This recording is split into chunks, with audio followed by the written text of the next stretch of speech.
Auntie Maxime, I wanted to thank you for your welcome, and I pay my respects to you and to elders past and present.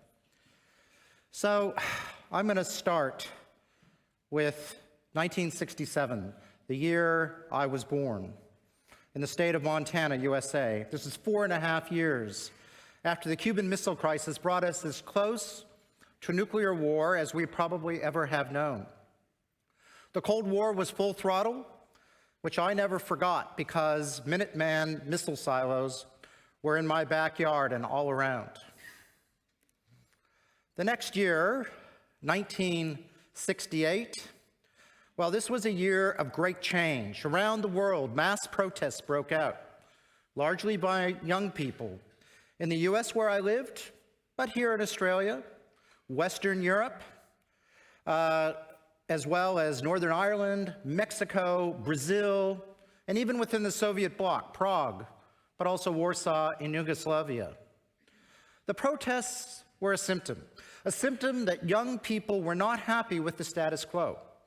These protests caused death, destruction, and misery, but they also provided the impetus for collective decision-making that set the stage for the world to go through a period of growth and our collective prosperity unparalleled in human history. This included, in 1968, the drafting of the Non-Proliferation Nuclear Weapons Treaty, which stands to this day. It included the expansion of the civil rights of minority groups and women, not just in the US, but also in many countries around the world, including a start here in Australia. And it was the beginning of the environmental movement, all within that short period of about 12 months. Now, many of the protests were directed against oppression and war, and here the protests were, arguably, at least in the short term, less successful. But they did set the stage for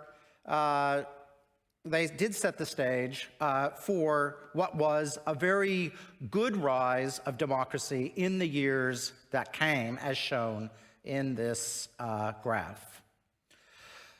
The Vietnam War was delegitimized by these protests within the US and its allies, and while the war took a long time to scale down as killing continued to 1975, it was the last giant war that we have had.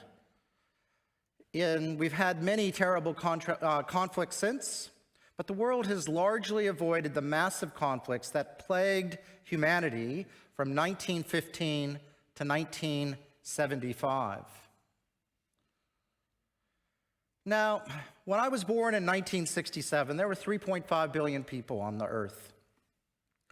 And in 1968, the book The Population Bomb laid out a dire future for humanity as we were seemingly going to overwhelm the resources of Earth with our sheer numbers, with mass starvation on the horizon. My parents had a copy of this book, and I remember reading it when I was 13, and I have to admit I was a bit freaked out by it. But the Green Revolution, powered by decades of agricultural research, well, it swept across the planet and thankfully has enabled humanity thus far to postpone the sustainability crisis for most of the Earth's 8.2 billion inhabitants. Over that time, despite more than doubling of the population in my 57 years on Earth, poverty has been substantially reduced worldwide. Now let's move the clock forward to 2024. I fear we have begun to lose our way once again in our global decision-making. The rise of democracy has ended and is beginning to fall away.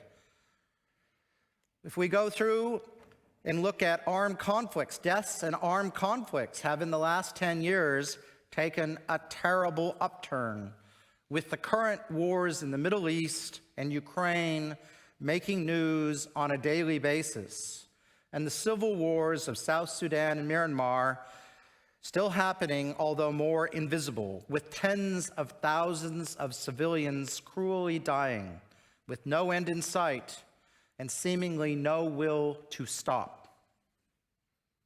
Nuclear nonproliferation. Well, the world can be proud that it set in reverse nuclear proliferation starting in 1968.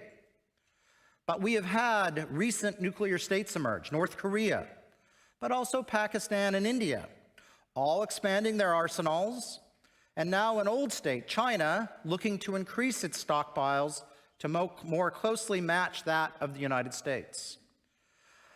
Non-proliferation is seemingly off the agenda of the world's governments, but it is not off the agenda of the world's people.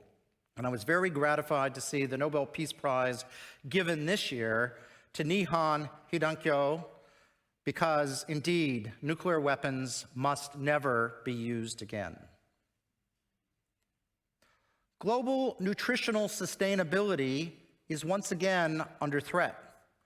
Our agricultural productivity is not increasing fast enough to meet the needs of the additional 1.5 billion people set to join the planet by 2050. And this is even more true when we look at the headwinds caused by climate change, as well as water and soil resource degradation. Humanity, despite an almost 50-year warning, has not managed to limit the increase in greenhouse gases. Indeed, in the last decade, the CO2 content in the atmosphere has increased at the highest rate in measurement history. Our global mean temperature surpassed 1.5 degrees total warming just this year, many, many years earlier than anticipated. And while I hope that this is just a blip, I fear it might not be. Humanity, through arguably one of our most prosperous times in our history, has started once again accumulating risks that we should all find scary. But it's not hopeless. But neither is it, as we say here, a she'll be right moment. We must act definitively, like in the late 60s, 70s, and 80s, and collectively. Because we never want to see one of these again. We need to make it a priority amongst the nations of the world to decrease arsenals, put in place measures that help make sure that nuclear weapons are not used by intention or by accident, and that stop new nation states from wanting to gain nuclear weapons, and help convince existing nations to decrease or eliminate their existing stockpiles. We made progress in the height of the Cold War on this, and we can make progress again if it is a priority. In my opinion, nuclear war ultimately remains at the top of humanity's existential risk list. Food security. The food security of the world is once again on the horizon. We need a green revolution 2.0, or in 2050, the alarm sounded in the population bomb may well come back to bite us. Our agricultural productivity is not keeping pace with what we need to feed the extra 80 million people inhabiting the planet each year, let alone dealing with the headwinds of climate change. Now, agricultural research may not be the sexiest topic, but it is important. And the research is not just STEM, because we need to ensure that the food that is grown is actually able to be used by those in need. This is an eminently doable project, but it's one that is 25 years long and will need to involve players across the entire world. So the question is not how to do it, it's the question, will we do it? It will not just emerge, it requires effective global action. Climate change is a big, wicked problem. It could well precipitate conflicts, including nuclear war or mass starvation. Lowering our emissions is no longer sufficient. Yes, we still need to do it as fast as we can, but we need to not just quit emitting CO2. We actually are going to have to start removing it from the atmosphere. And the climate has already changed and will change more. So we must work on adaptation, figuring out how to cope with a world whose climate is just different than what we're used to from the past. Now, if there is one problem that should unify everyone on the planet, it is living sustainably on Earth. But how do we get the institutions of the world to work together to deal with issues that our collective efforts can almost certainly largely mitigate? Well, the internet and the World Wide Web has, in theory, made collective decision-making so much easier. Every person has a voice, has access to almost the entirety of humanity's knowledge, and has the ability to communicate with literally any other person on the planet. We can share, know, and act together in a way that simply has not been before possible. But in practice, the internet has allowed disinformation to take hold, for expertise to be disintermediated, and for everyone to pick and choose their own version of truth. And no, this is not telling you to go out and get a vaccine. This has effectively allowed everyone to go and pick their own version of truth based on their own priors, leading to a polarized world that is fragmented around different worldviews, rather than bringing it together as I had hoped. The internet has made each of us an information superpower, but we do not yet collectively have the skills and critical thinking to effectively use this superpower.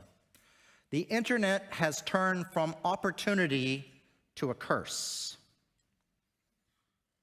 I believe a solution is working to enable every person to be able to effectively interact with humanity's collective wisdom. This means educating young, and it is the young in practice who will educate the old, to be able to critically interact with information and therefore be more immune to manipulation.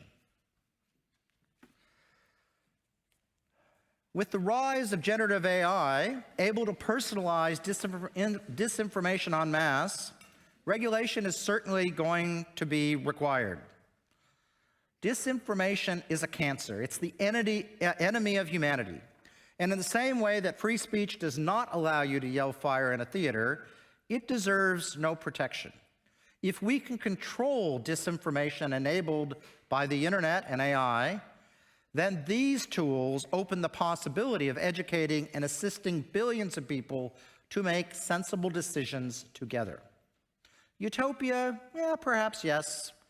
But I have been impressed by the way that citizen juries are able to make robust and sensible decisions when average people are simply able to interact with accurate information. Imagine such a process, integrated into local, national, and international governance at a scale only a computer could possibly manage. I believe this is not utopia. It is possible, and the curse of the internet and AI can be reversed. So let's come back to 1968. A positive lesson of 1968 is that the will of the people can be very strong and influential.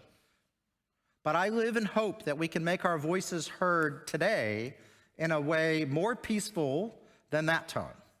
And not just for a year or two, but for every generation that follows. This is ultimately our planet. We have no plan B planet. We have to all learn to live on it together sustainably. Thank you.